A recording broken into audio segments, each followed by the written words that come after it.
of transition amid a period of market volatility.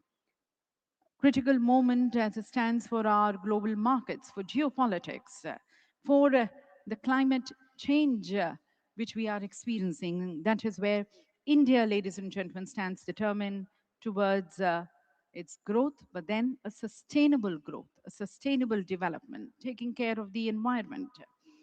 The global energy transition, as the Honorable Minister Sir mentioned, is fundamentally about energy addition rather than replacement.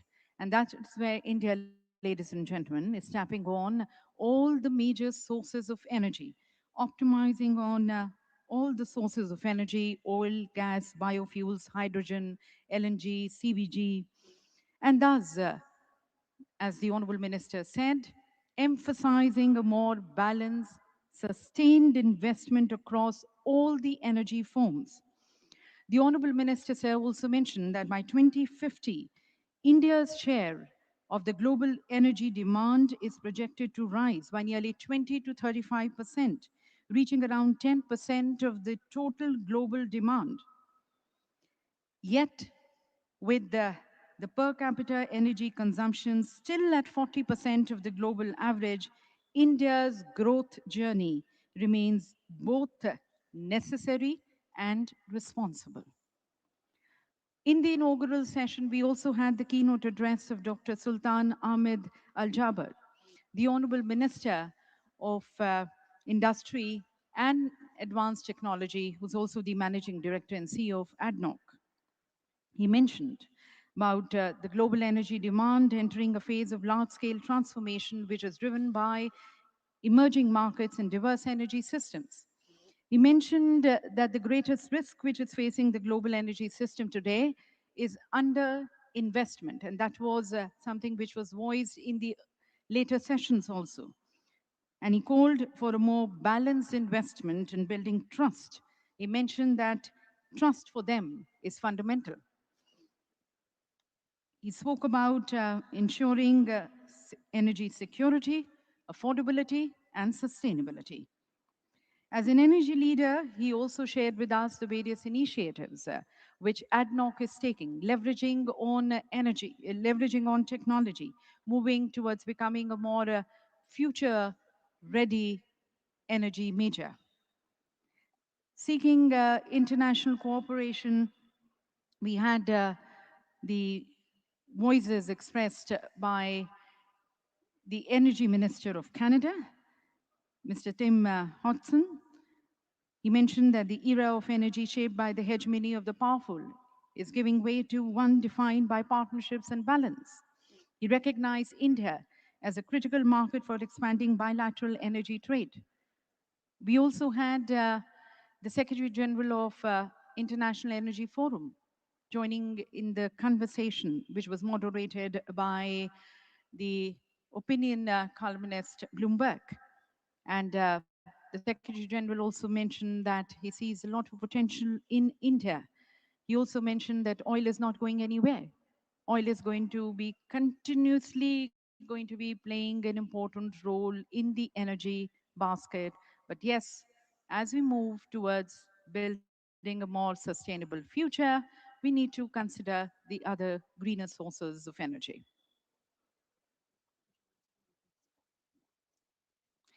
Ladies and gentlemen, once again, a request to everyone to be kindly taking your seats. We are going to be shortly joined by the Honorable Minister and Secretary, sir, and then we start with the closing ceremony. May I just prize you, August Catherine? They're already there in the complex. We are just waiting for everyone to be settling down. The awardees, once again, request to be at your respective seats, the designated seats for you, so that your movement on the stage becomes a little easier, as well as you disembark the stage after having accepted your award. And we are able to do the entire award ceremony within the stipulated time of 20 to 25 minutes, in which 23 awards, as I mentioned, are going to be presented today.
Ladies and gentlemen, as you're all settling down, I think I'll just take once again the opportunity of going through the key achievements and the key milestones which we have covered during these 4 days.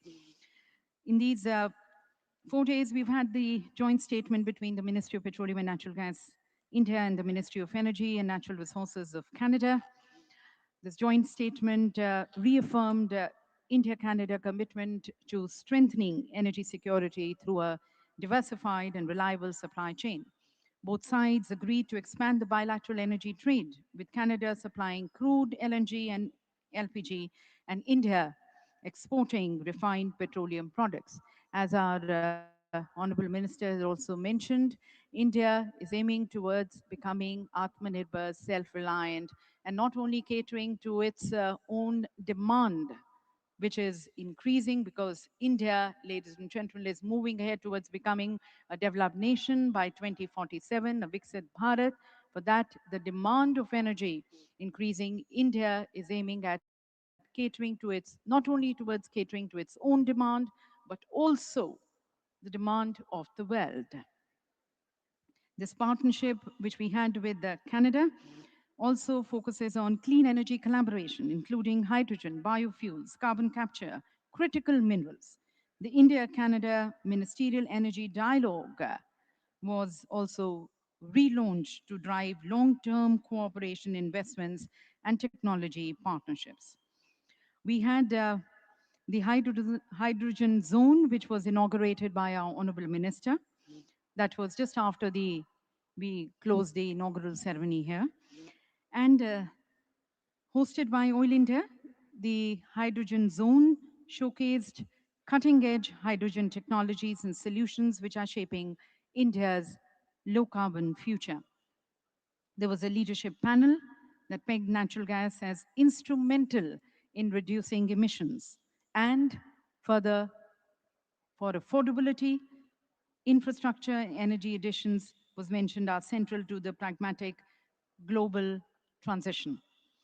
Energy leaders examined the evolving role of natural gas and LNG in strengthening energy resilience, supporting economic growth, and enabling a more realistic and inclusive energy transition amid the geopolitical uncertainty and turmoil.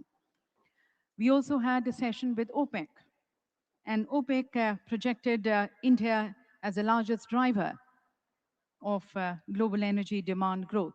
Ladies and gentlemen, joining us is Secretary, Ministry of Petroleum and Natural Gas, Dr. Neeraj Mittal. We welcome him in the gathering.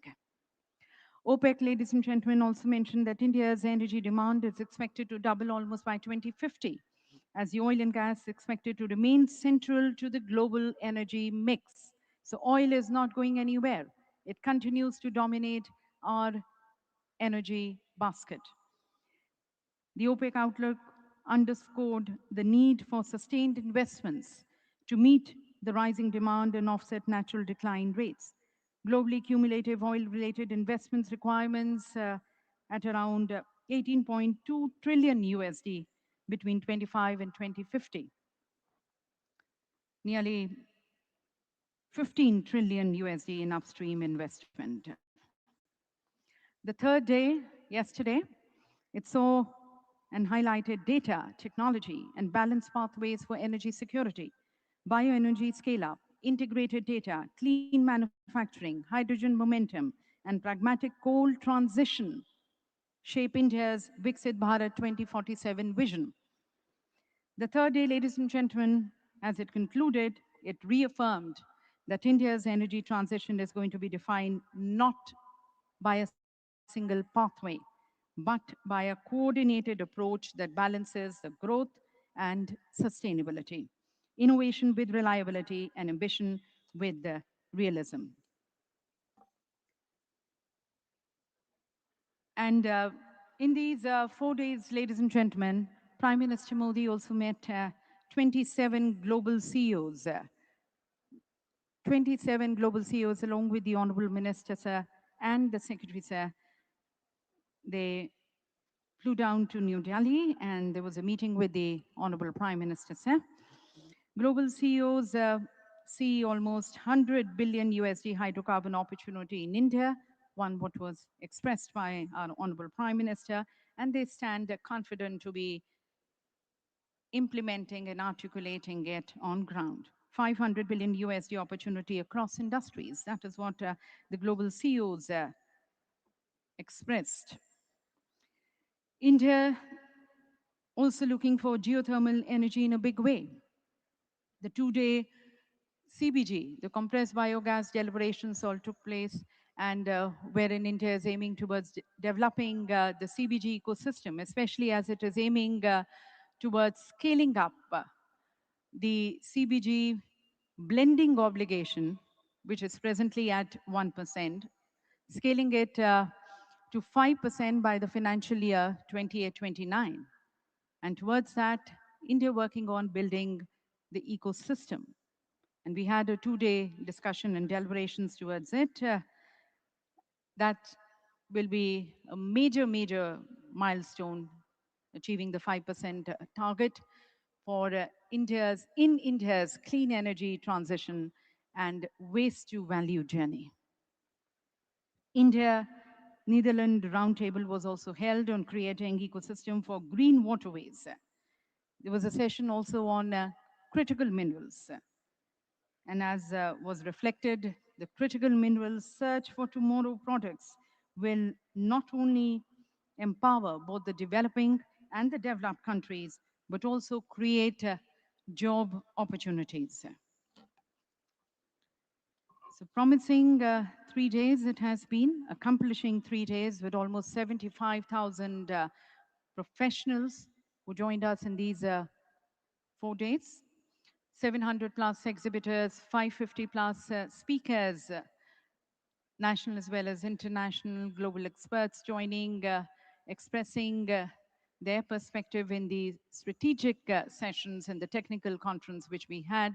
In the strategic conference, almost 300 plus speakers, and that was on four theme creators, 11 integrated themes.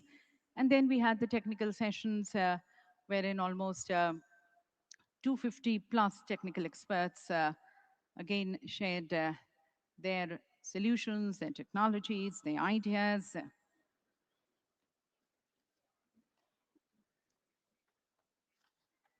The day two, which we had again, that was the 28th of January. The key takeaways, particularly of the day two, we had focus on affordability, infrastructure, innovation, and policy alignment as major pillars of India's energy transition.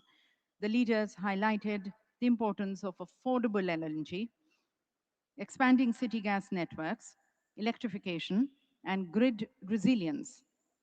India's growing energy demand and global leadership role were reinforced with a very strong call for coordinated investment and technology-driven transformation. Under-investment in fossil fuels, renewables was also reiterated, a point which was mentioned by the UAE minister in the inaugural session.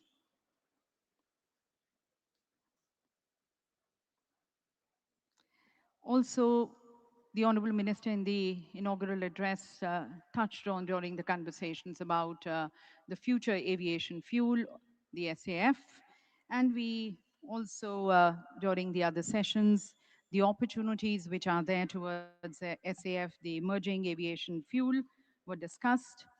SAF needs to address the needs of nearly 30,000 aircrafts flying around the world, and India has the potential of being an exporter of the aviation fuel. So that was the key highlight of the SAF business session which we had.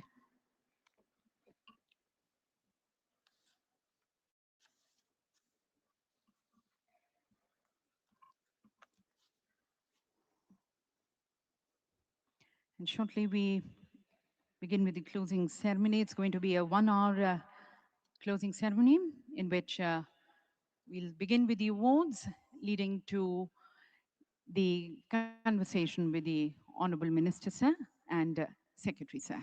That, ladies and gentlemen, is going to be the closing defining conversation of the India Energy Week 2026, the fourth edition, just about to conclude here in Goa.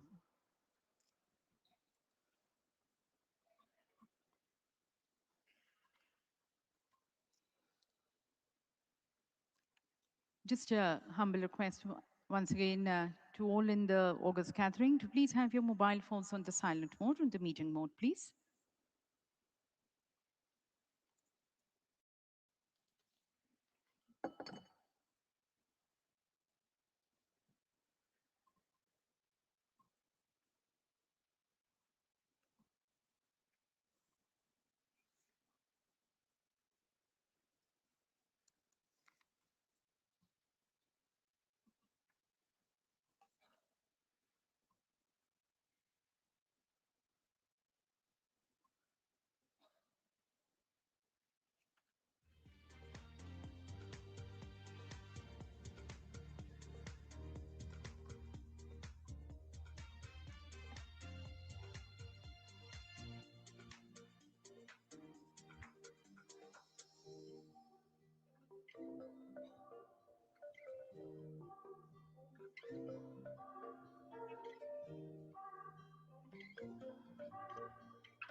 So once again, thanks to all the sponsors, the partners in success towards organizing the 4-day conference and exhibition.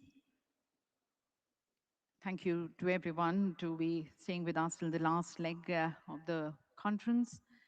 And coming now to the grand closing, shortly joining the Honorable Minister, sir, along with the Secretary, sir, already in the August gathering.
Ladies and gentlemen, let's extend a warm and a respectful welcome to the Honorable Minister, Sir, Excellency Shri Hardeep Singh Puri ji, the Honorable Minister of Petroleum and Natural Gas, Government of India.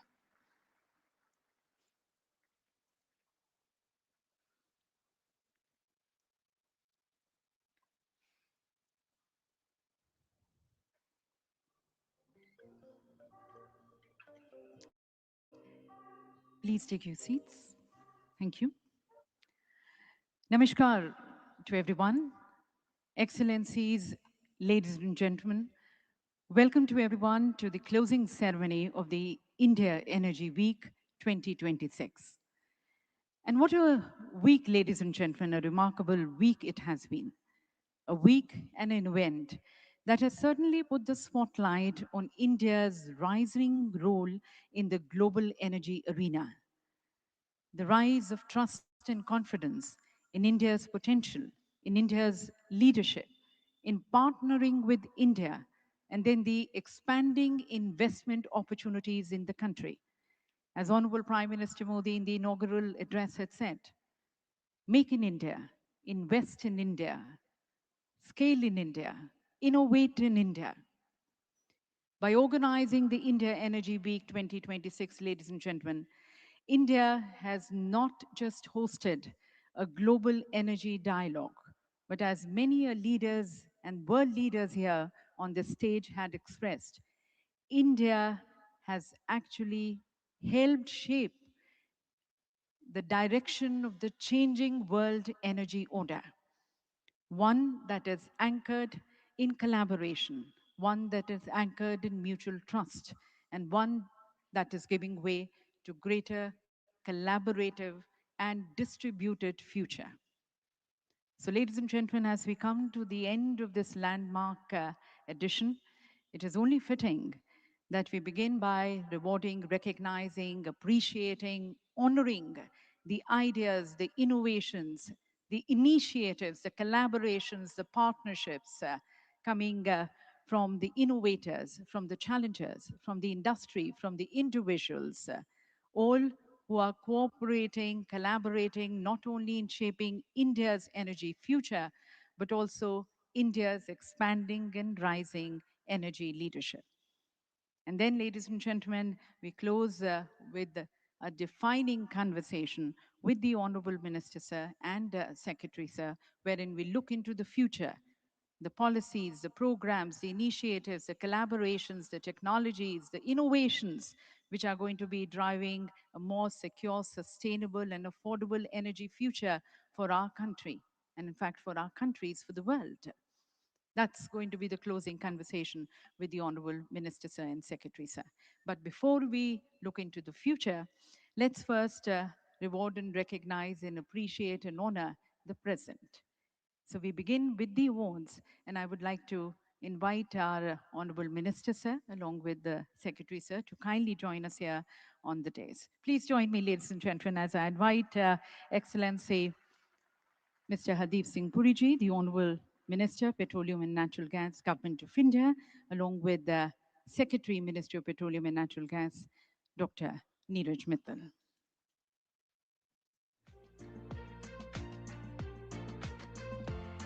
Today, ladies and gentlemen, we are going to be presenting awards. There are 4 different awards which are going to be presented. We had the challenge, the Startup Challenge, which was the Avinya Energy Startup Challenge, in which 5 awards are going to be presented. We have the Vasudha Overseas Startup Challenge, in which 2 awards are going to be conferred. A hackathon was also organized. We had the Hackathon Challenge, 2 awards in that. And then, ladies and gentlemen, we have the Industry Awards, the FIPI Awards, which are going to be presented.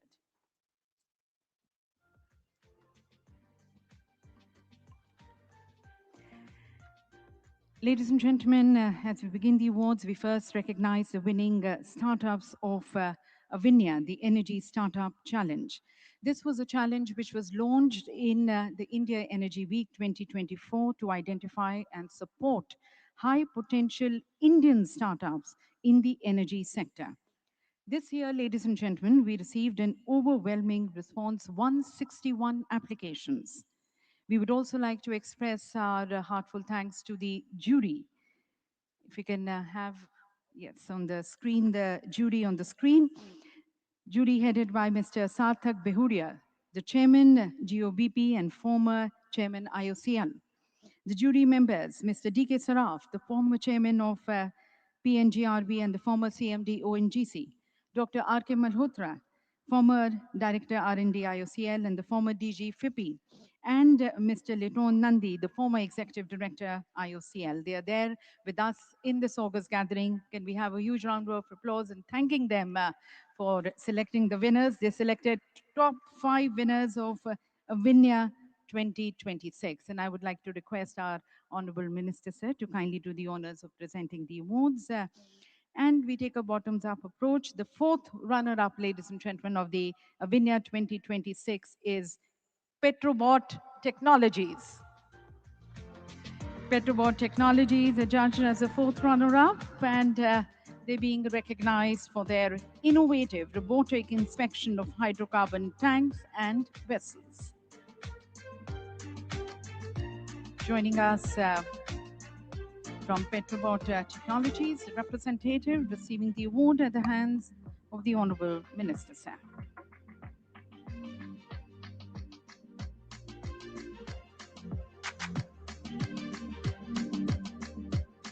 The trophy and a certificate being awarded. And 3rd runner-up, ladies and gentlemen, of the Avinya 2026 is Litex Technologies. They being appreciated, recognized for an AI-driven deep information maximization engine, that's DIME, that is to revolutionize oil and gas exploration process.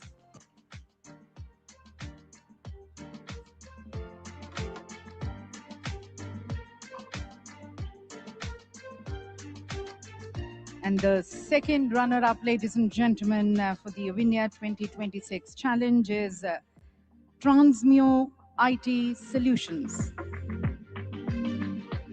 They being appreciated for conceptualizing an AI-driven fiber sensing applications for accurate monitoring of pipeline, wells, and CCUS process.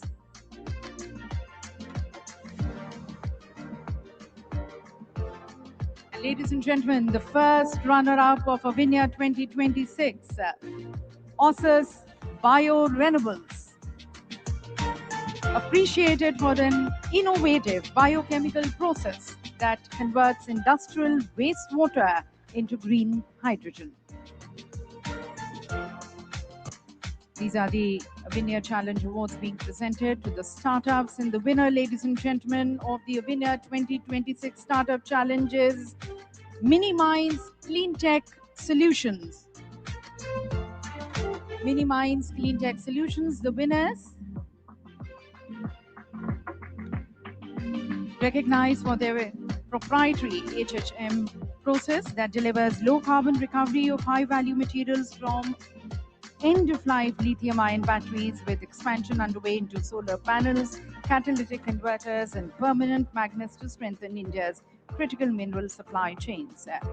Next, ladies and gentlemen, we have the Vasudha Challenge. This is the Oil and Gas Upstream Overseas Startup Challenge, launched in 25 IW. And a total of 20 applications received, 7 from USA, 5 from Canada, 2 from Nigeria, 1 from Switzerland, France, Denmark, Netherlands, UK, and Germany. We'll have a look at the jury on the screens. The jury headed by Mr. P. Ilango, the former CEO of Hindustan Oil Exploration Company Limited, and Ms. Sophia Nadur, the Managing Director, ASPAC in Middle East, BB Ventures, and Mr. P. Chandrasekharan, the former Director, E&D, Oil India Limited. They selected, ladies and gentlemen, 2 startups in this category. The runner-up of the Vasudha 2026 is Resamine Inc. from USA. Resamine, ladies and gentlemen, with its Hawkeye hybrid model engine, offers advanced optimization capabilities to accelerate reservoir engineering workflows. So 2 awards, Vasudha, the runner-up here on the stage, and the winner, ladies and gentlemen, of Vasudha 2026 is Synergetics from the Netherlands. Synergetics delivers continuous AI-driven monitoring for corrosion under insulation, enabling safer and sustainable operations.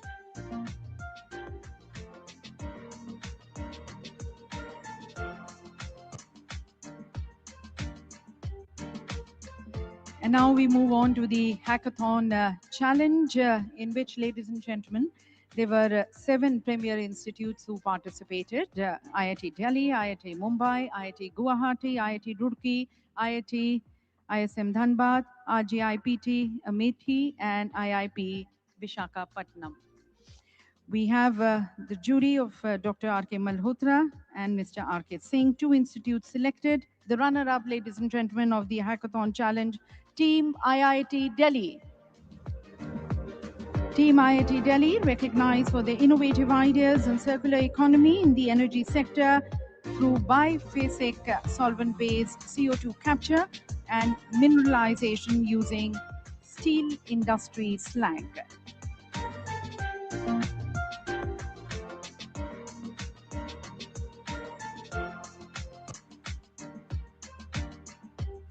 And the winner, ladies and gentlemen, of the Hackathon Challenge, Team IIT Bombay.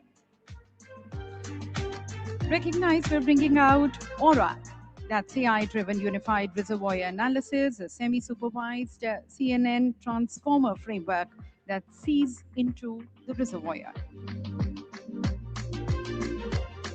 So these were the various challenge awards presented, wherein we had the Avinia, the Vasudha, and the Hackathon Challenge. And now recognition to the industry with the FIPPI Oil and Gas Annual Awards.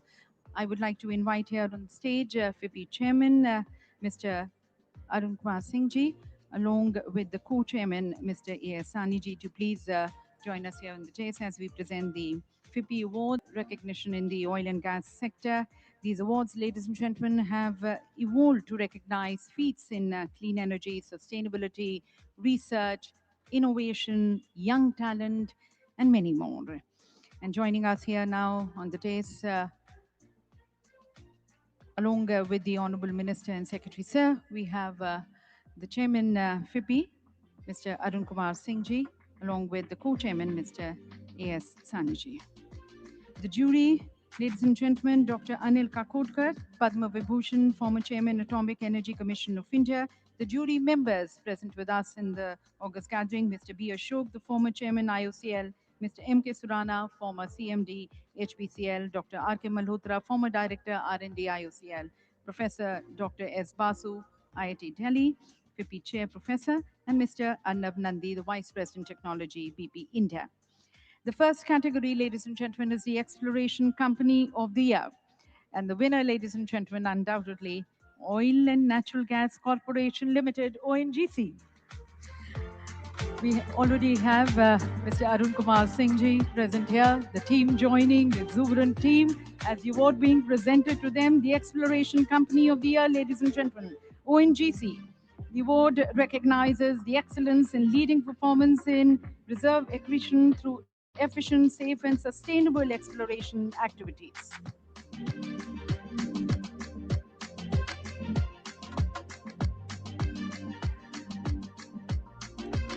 We can have a huge round of applause, ladies and gentlemen. These are the most prestigious oil and gas awards, industry awards being presented.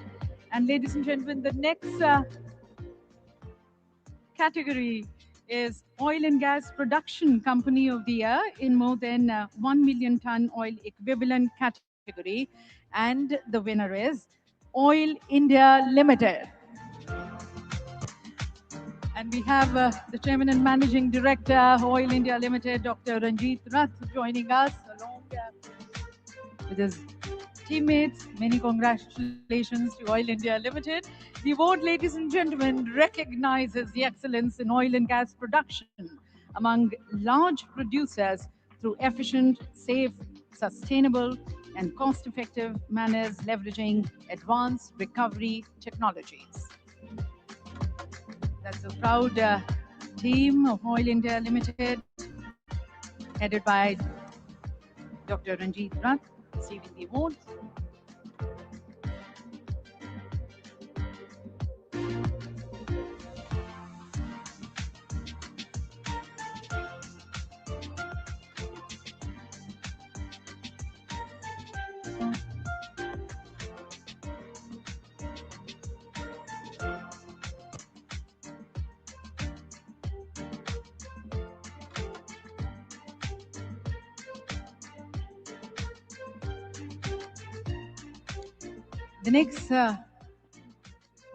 The next category is Oil and Gas Production Company of the Year, less than 1 million ton oil equivalent.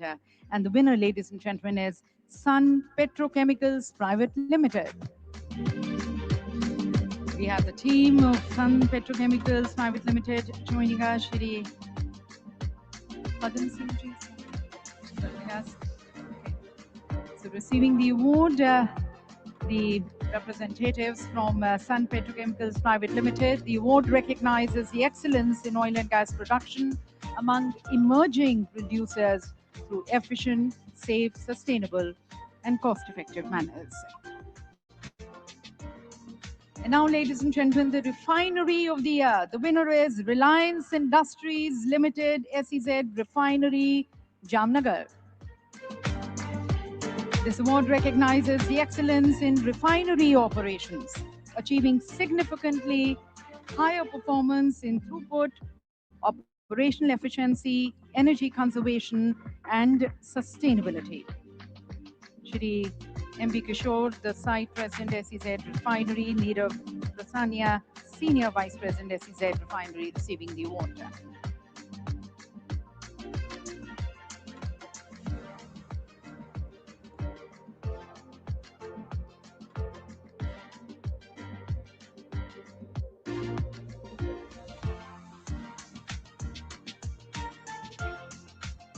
The next award, ladies and gentlemen, the Innovator of the Year, and this is a team award, and interestingly, there's a tie here. So we have two joint winners here. And in no order of precedence, ladies and gentlemen, the first winner, the R&D division of Indian Oil Corporation Limited. We already have Shri A.S. Saniji here on the stage, the proud members walking here on the stage to receive the award. The R&D division of Indian Oil Corporation Limited. Receiving the award, Shri A.S. Saniji, the chairman IOCL, along with his team, The award recognizes and appreciates conceptualizing and implementing the innovative 4 Zomax CAT indigenous light naphtha isomerization technology. The award comprises a trophy citation for all the 5 members and a prize money of rupees 5 lakh. The joint winner, ladies and gentlemen, is the Innovation Center of Mangalore Refinery and Petrochemicals Limited. We have Shri Nandkumar V. Pillai, Director Refinery. Joining, they are being recognized for conceptualizing and implementing the innovative project, the Ordering Unit, Technology for Odorless Process Industries. The award comprises a trophy, citations for all the 5 winners, and a prize money of rupees 5 lakh. That was the joint award in this category. Moving to the next category, that's the Best Managed Project of the Year. And the winner is Shell India. Shell India, ladies and gentlemen, the winner representing PMT joint venture. We have the team here on the stage. The award recognizes the excellence in executing the Tapti decommissioning project, India's first offshore decommissioning project, implemented by PMT joint venture comprising ONGC, Reliance, and Shell.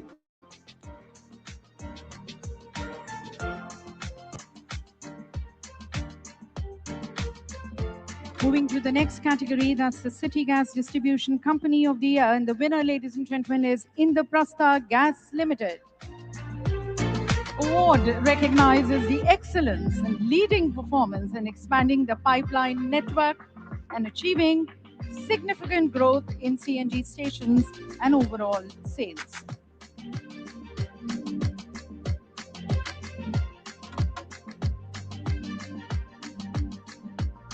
That's the proud team of Indraprastha Gas Limited being awarded in the category of City Gas Distribution Company of the Year. And the next award, the Pipeline Transportation Company of the Year. Recognition to Bharat Petroleum Corporation Limited, BPCL, ladies and gentlemen, Pipeline Transportation Company of the Year. The award recognizes the excellence in pipeline transportation operations through operational efficiency performance in preventing leakages and minimizing pipeline downtime and commitment towards sustainable operation.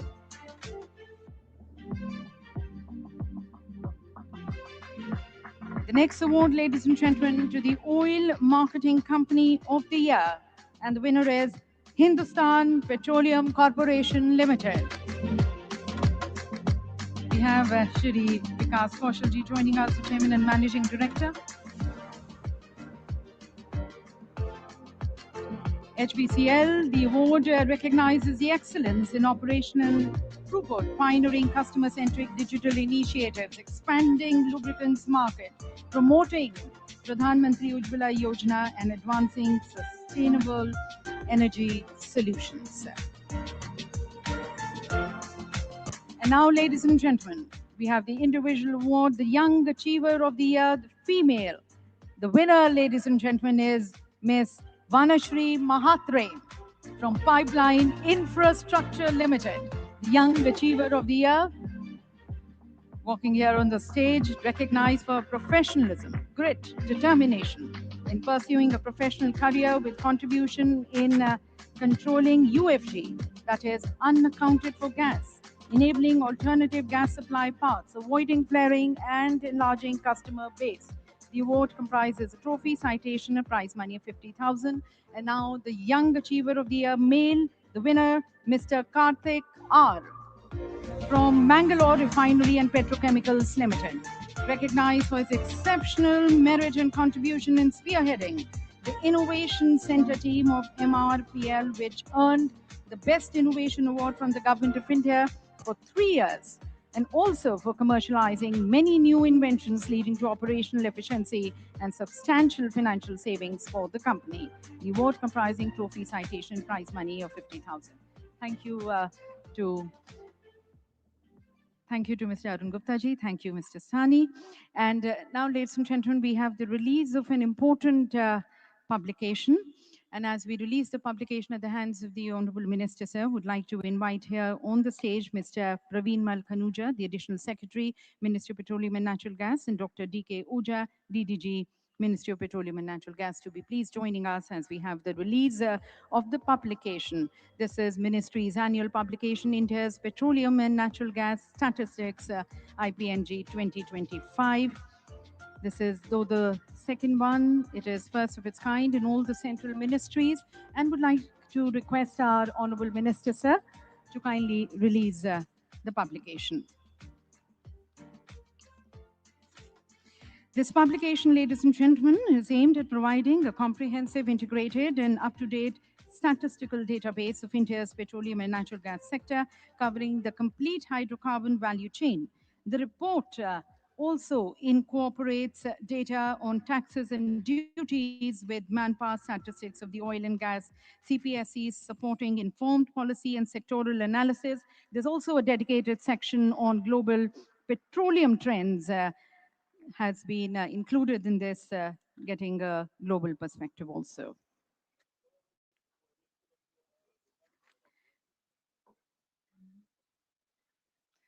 Thank you very much to Mr. Khanuja, and thank you, Dr. Oja. Thank you to the Honorable Minister, sir, for releasing this publication.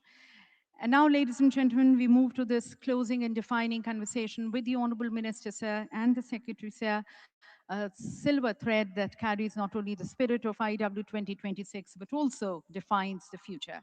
And in conversation with the Honorable Minister, sir, and Secretary, sir, will be the moderator, whom I would like to invite here on the stage, Ms. Vandana Hari, a globally recognized voice on the energy markets, a very well-known figure in the energy discourse. She, ladies and gentlemen, is the founder and the CEO of Vanda Insights. And as we define the future, discuss the future, the policies, programs, technologies, innovations which are going to be driving the growth of the industry. We have, ladies and gentlemen, Ms. Vandana Hari, the founder and CEO, Vanda Insights, and in this way forward conversation with the Honorable Minister, sir, and Secretary, sir. Over to Vandana. Thank you very much, and good morning, everybody. I know time is of the essence. Both of you have flights to catch, and I'm sure some people in our audience. So we'll get right into it, with your permission, Mr. Please. Minister. I'd like to start with a global perspective on the markets. It looks like geopolitical challenges to oil supply are here to stay. That's just an external reality India has to face. How well do you think the country is adapting to this new reality? By geopolitical challenges, you cover in that term a very wide range of Yes.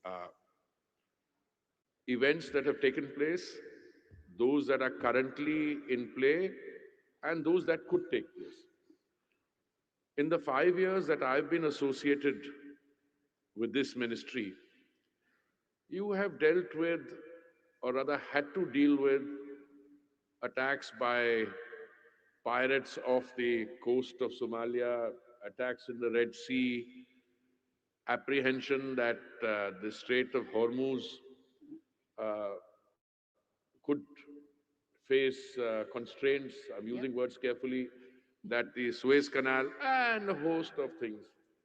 Fast forward to February 2022, Ukraine, Yep. Russia, Ukraine. Then, of course,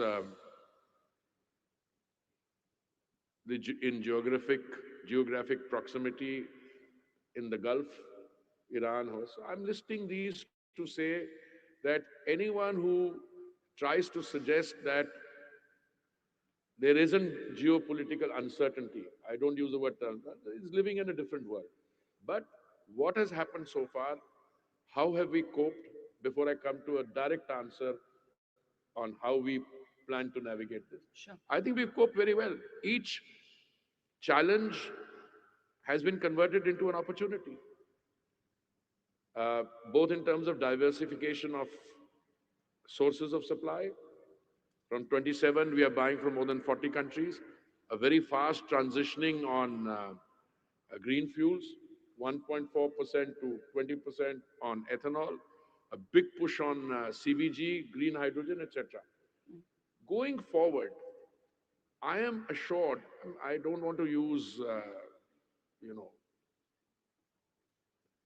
less than precise language. Three things that stare me in the face. One, there is more and more energy coming onto the global market, both in terms of crude oil supplies, both in terms of newer energies, and at the end of the day, the geopolitical uncertainty, somehow I am convinced, maybe I'm being unduly optimistic, that policymakers will stop, hopefully, shy of raising the threshold where turbulence goes into large scale chaos. I hope that happens. Sometimes I myself get up in the morning and say, oh my God, I hope this is not spiraling into that. But to answer your question specifically, and I apologize for being long winded, we are very well equipped. We are the third largest consumer, fourth largest refiner, fifth largest exporter. In the coming years, from now to 2027, 28, 2030, India will continue to occupy center stage in the global discourse. And I think we're very well equipped, both in terms of ensuring availability, affordability, of course, it depends. But so far, we've insulated our consumer from, thing. And ultimately, the sustainability is which is a really great story. You've worn a diplomatic hat for a long part of your illustrious career. Do you see India as well positioned diplomatically to have its say, have its voice heard on the international stage? Because we are in an unprecedented flux. We talk about the world moving from a unipolar to a multipolar order, and God knows what the multipolar polar order is going to look like. Um, this is going to be a new dynamic for India, isn't it?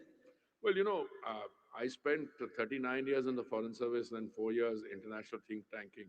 I've never really been impressed with characterizations of unipolar, multipolar. But the fact of the matter is, countries are out there in the arena looking after their own interest. But what I can tell you is that, oh, well, at least the outward semblance was that post Bretton Woods, the establishment of the International Monetary Fund, World Bank, the ITO was stillborn because the US legislature didn't ratify it, then became the General Agreement on Tariffs and Trade, and now the World Trade Organization. This entire system, and fundamentally the UN, it's supposed to be based on a multilateral approach. It is supposed to be anchored in the rule of law. And you do. But if you ask me all these years, has the rule of law been followed? I was on the Security Council when the use of force was authorized in the case of Libya. They should have authorized it in the case of Syria. They didn't. Those countries almost fell apart. Today, I think the real apprehension is our country is going to more and more rely on their own internal requirements, and the external exchanges will take place.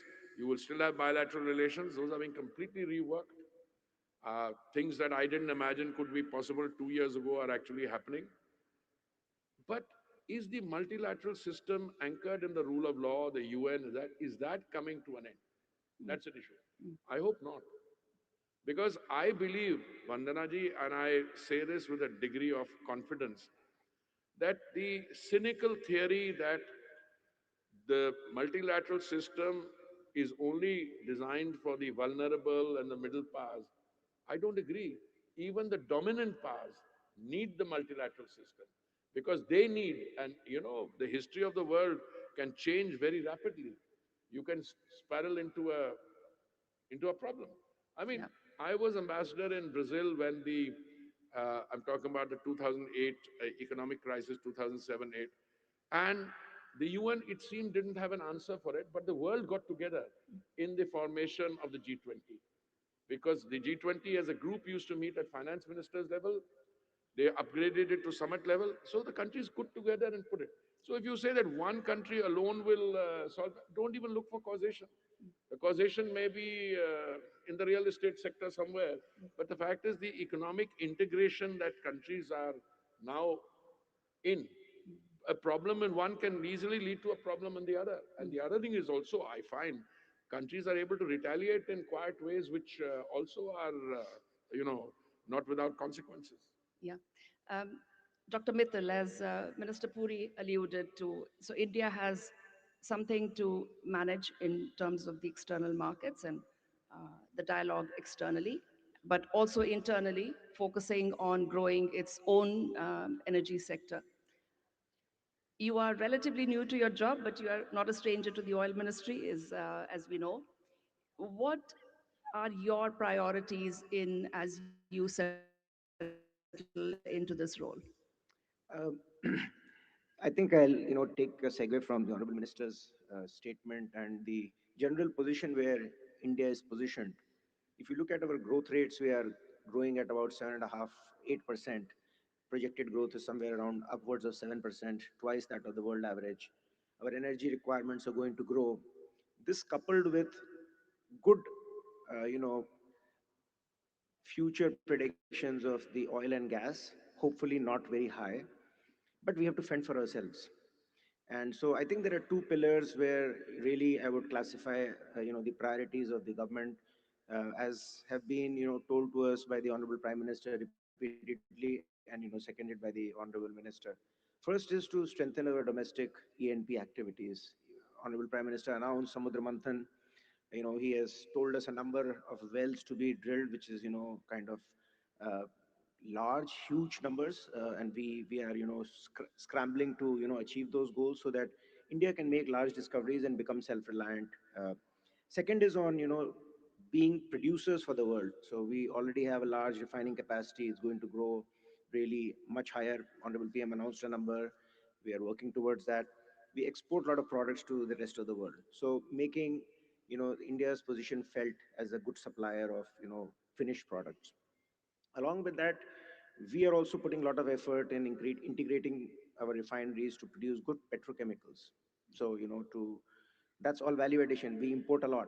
So, substitute all of that, make everything domestically. The last but not the least is Honorable Prime Minister has said we have to be green. We don't need to be green because the world is divided in this, but India has chosen on its own, and we have achieved our NDC targets before in 2025, 5 years ahead. And that's because of great progress achieved in the last 10 years, thanks to minister's efforts and the prime minister's effort of ethanol blending. We want to go for CBG, we want to do SAF, etc. The second pillar is using technology. How do we make our operations efficient? How do we improve our logistics? How do we have multiple companies, put them together, and save money for the country? So digitalization, use of AI, uh, really helping the tech part of this industry, which they have not focused that much, but I think we are starting to do that. So these are the two main pillars of our action. Okay, thank you.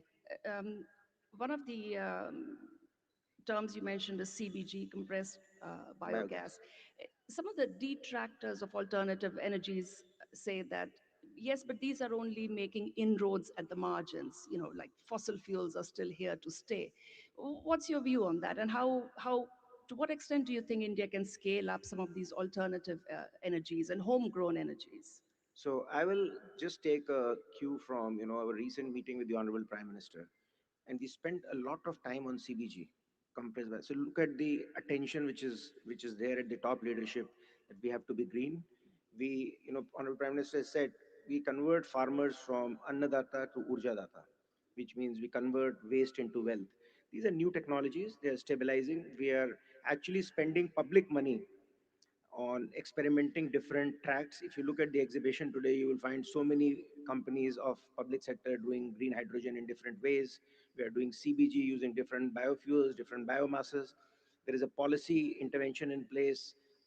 We are going to, Honorable Prime Minister has and Minister announced that we're going to have a state-wide policy for CBG to encourage states to actually participate collaboratively, because the biomass land comes from the state. Center can only do so much. We can, finance a plant, but the finally the farmers are in the ground. So all these interventions, I think we are doing roughly about close to 900 tons per day. We are well on our way to do 1% blending of CBG in CGD networks. I think we will do 5% by 2030. That's our goal. Sounds very promising, and all the best for that. Minister Puri, coming back to you. You've had a very busy, hectic week, very productive week, I'm sure. Among some of the meetings you've had, I hear you've also met senior representatives from Venezuela and Canada. The Canadian minister was with us on the stage on the first day. Both of these are important oil producing and supplying countries. Of course, it's slightly different boats at this time, Canada and Venezuela. How do you see India progressing on continuing to diversify? I know it has already diversified to a fair degree the import sources for crude oil, but how do you see the path going forward? Vandana, before I answer this, and I'm happy to do that, the point that Neeraj was making, I think the suggestion is not that CBG will take over from, uh, you know, the main fuels away. Mm. I think the point he's making, and very well, is that whilst traditional energy will remain, the strides we are making in biofuels, you've done from 1.4 to 20%. CBG, yesterday we had a 2 day meeting here on that. And what flows out of that, it gives us confidence that more and more emphasis will come on the greener energies, more natural gas, more biomass, more we'll use that in sustainable living. That part is lifting. Mm. But I think to be absolutely clear, it's not that fossil fuel is going to go away. Mm. In fact, if you don't go on investing in fossil fuels, I said in one of my statements that if you stop investing today, in 1 year alone, the combined production of two of the big suppliers would disappear. So it's an ongoing battle. On Venezuela and Canada. Canada, it's Neeraj who had met the Venezuelan delegation. I met the Canadian delegation. He was with me. Look, it's absolutely clear that today there are newer suppliers wanting to sell more to us. We have traditional relationships. In Venezuela, we were buying. One of our private Mm. sector companies was sourcing from Venezuela. I think we have some pending issues there also in the pipeline. And I was told very happy that Neeraj was able to take those up with the visiting delegation, and they've assured us that they will go back and do that. I had met the current president. I met her thrice. She had come to Delhi. I'd met her at an IEW event also. I met her outside India many times.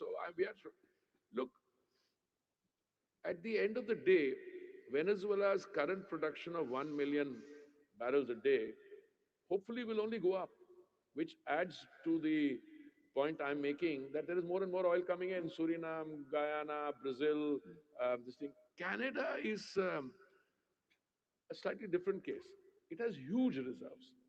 I mean, you heard the um, Canadian minister say on this platform, on this forum, that if their southern neighbor has 8 years of reserves on crude, he's got 100 years. Yes. Well, make allowance for some assessments here and there, but southern neighbor has huge reserves of gas also. I think the Indian position in many ways is sui generis. We are today a large and growing consumer population. We are very much into imports, where production hours will go up with Samudra Manthan.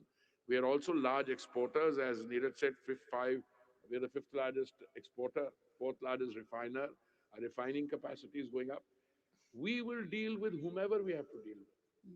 And I say that with a degree of clarity because the democratically elected government is answerable to its citizens.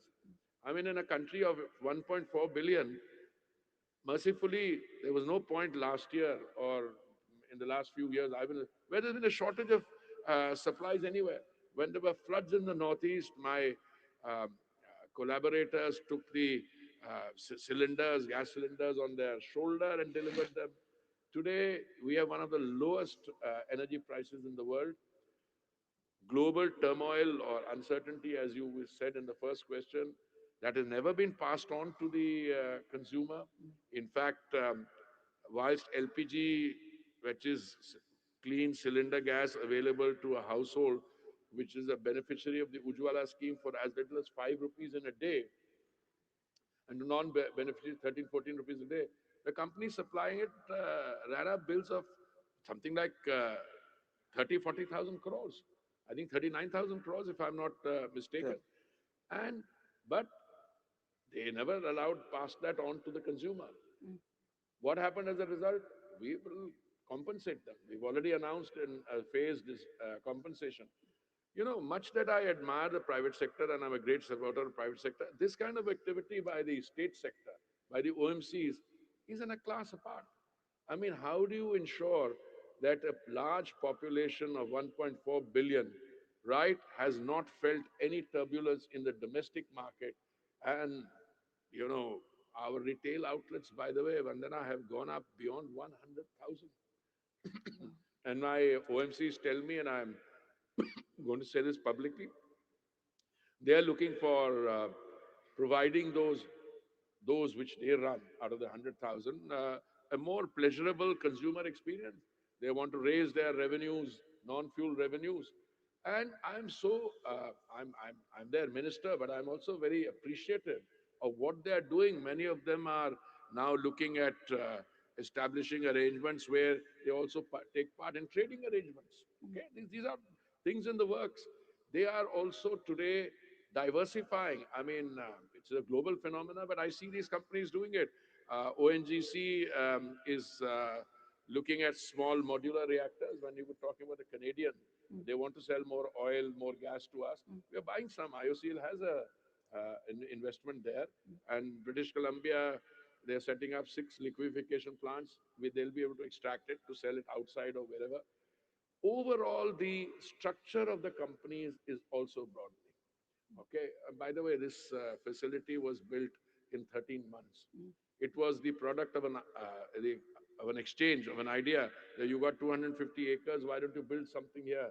They brought the prime minister here to in 1 year, and after that, now it's taken off. So I think the oil companies, the oil marketing companies, to whom I pay a tribute, and to Engineers India, etc., they are actually performing outstanding service in this whole process of energy transition. And by the way, they're doing very well also. It's not that they were subsidizing, they get compensated for that. If you look at their, the market position, they're doing very well. And that's how it should be. But considering that energy is the lifeline of not only our economy, every economy, considering that 22, 23% of the government's revenue comes from there, I think this is a very good sign.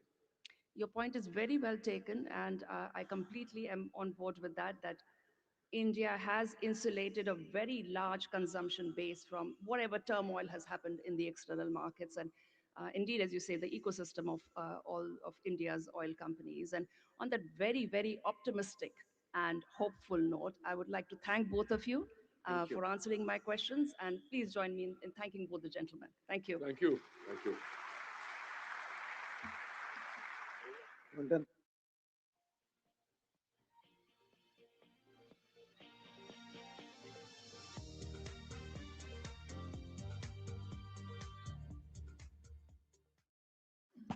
Yeah, thank you to the Honorable Minister, sir. Thank you to Secretary, sir. Thank you very much.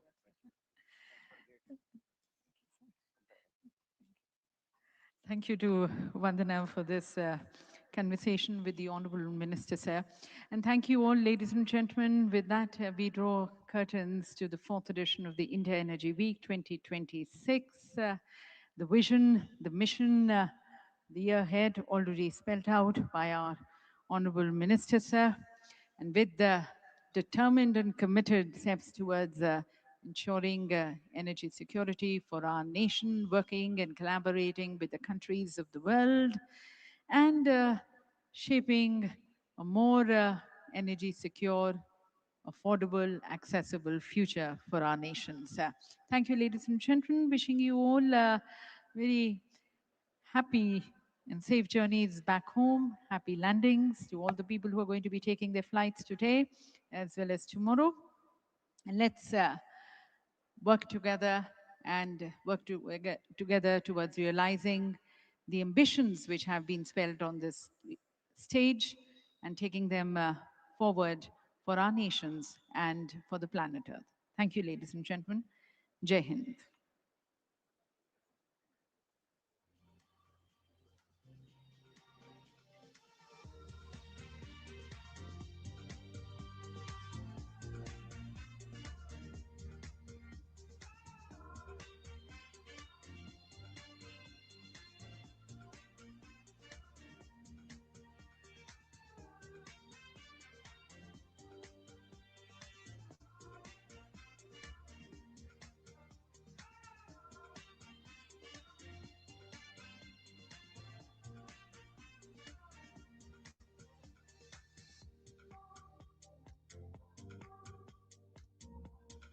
Check. To all the awardees, you may collect your boxes for your trophies. Backstage, you can come on the stage. And in the wings, you can get in touch with our representatives. They'll hand over the boxes for your trophies. This is for the awardees who have been recognized, the Hackathon Awards, the Vinya Vasudha Award, and the FIPPI Awards which were presented. The trophies, the boxes for the trophies, you may collect it from the wings on the stage. We have our representatives. Thank you.